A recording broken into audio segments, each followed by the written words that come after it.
Hello everyone, what's up? How's it going on?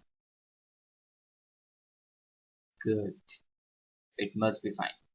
Okay, so what we have discussed in the last class, okay, we have started the respiratory system and we have seen that the respiratory tract, that how the air enters inside the body of the human beings. We have seen the track of the human respiratory system, that the external layer, then then it goes to it. So the outermost part of the respiratory system was the external layers. Then we have seen that through the external layer, the air enters inside the body of the human being. Then it goes to the nasal cavity. The nasal cavity is separated into two parts by the nasal septum, and after the nasal cavity is again opening into the two opening that is known as the internal layers, which is also known as the choanine. After the internal layers, the air is going to the pharynx, which is a common path or the common opening between the foot and windpipe. After the pharynx, the air is reaching to the larynx, which is actually the cartilaginous part and responsible for the production of the sound. After the larynx is opening into the trachea, which is also made by the C-shaped cartilaginous rings, and this is actually known as the windpipe. And this trachea is further opening into the bronchioles. Bronchioles are kind of opening or dividing into the primary, secondary, and tertiary bronchi. And then further, the bronchi are opening into the alveolar sac, and then finally, all the alveolar sac are the alveoli. So, this is the pathway of the respiratory system through which the air is uh, moving inside the body and it is again coming out from the body. So, we have discussed this pathway and we have seen that after these bronchioles are opening in the lungs, means the part of the respiratory tract after the bronchiole is open into the lungs. So now today we'll see the structure of the lungs, the types of the lungs. If we see the structure of the respiratory system, so we can see, suppose this is a tracheal part. The trachea is, as we know that the trachea divides into the bronchi. So this is the bronchi part, and the bronchi is opening into the lungs. Lungs are here, left lung and the right lung both are covered by double membranes. It is a double membranous structure at both the lungs. Here we can see inside this tracheal part and the bronchi part, the C-shaped cartilaginous rings are there. As we know that these rings prevent the trachea to collapse here like this. The C-shaped cartilaginous rings are there in the trachea and the bronchi. Then if we see the division of the lungs, the right lung, this is the right lung, which is further divided into three parts, and this is the left lung. Now how is the division? You see the division of the lungs. This part is the trachea, bronchi, the bronchioles. This is superior, inferior. This is inferior right lung, middle right lung, and this one is the superior right lung.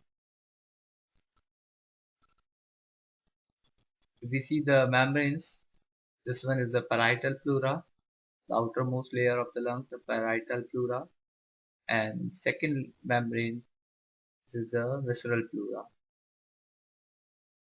Here is the space. This left lung is the heart is situated in between two lungs, and the heart is tilted towards the left side. That's why this part is known as the cardiac notch, and this space is known as the media sternum. The space media sternum is there for the lungs. For the hearts. The heart is situated here in this part, and the heart is tilted towards the left side, the left lung. That's why this some part of the left lung is uh, pushed inwardly. That's why it's known as the cardiac notch. And at the bottom of the lungs, there is a structure. The structure is known as the diaphragm, which is the unique feature of the mammals, the diaphragm, which plays an important role in the respiration or in the breathing.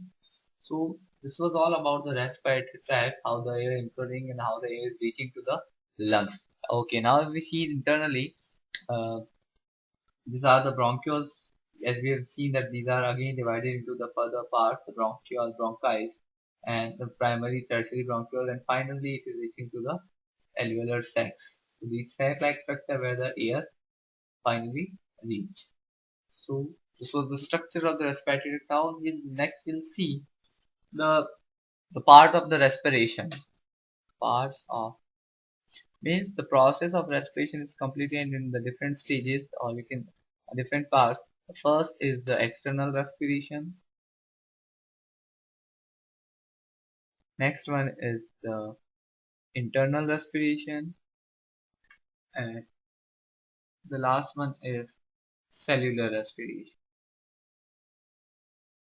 What is the meaning of these three respiration? External respiration is the exchange of gases between environment and body.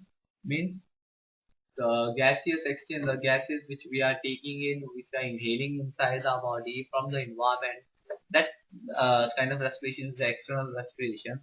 The internal respiration means the exchange of gases between lungs and blood. Means internally through the external respiration we have taken the air in, the gases are reaching to the lungs, and after reaching the lungs, the gases are again going and mixing into the blood. So this exchange of gases from the lungs to the blood is known as the internally. And finally the cellular respiration, it is the actual respiration where the blood uh, the gases break down the food and liberate energy. So this is the actual respiration which is giving us the energy. So the external respiration is also known as the breathing. So first of all, we'll see the breathing.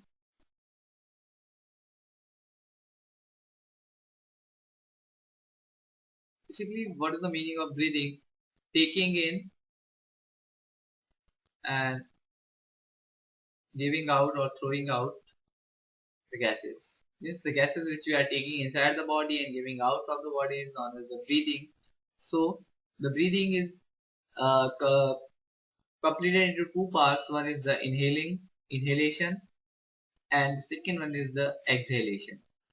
Means the inhalation means while we are inhaling, while we are taking in the air we are taking inside the body, that is the inhalation, and the air the gases which we are taking out from the body is known as the exhalation. So while we do the breathing, while we show the inhalation and the exhalation, what kind of changes are shown by the muscles of the respiratory system, by the lungs, by the diaphragm, which we'll see. So what actually happening is, inhalation means taking the air in, while exhalation means giving the air out.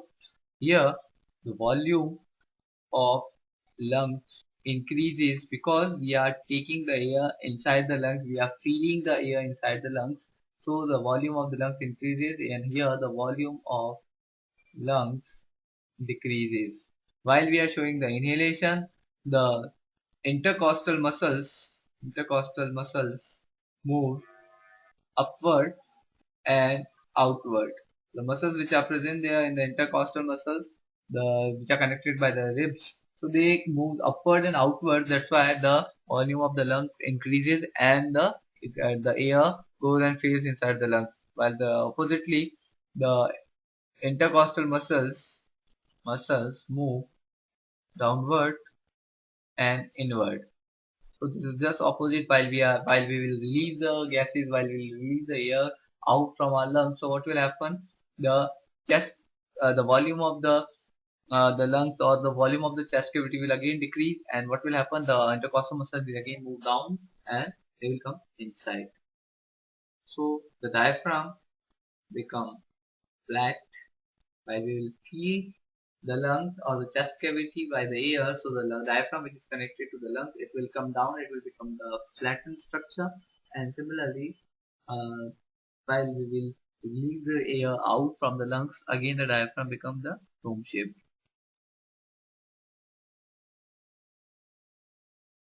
The air which we are inhaling, the air which we are taking in that air the oxygen is present is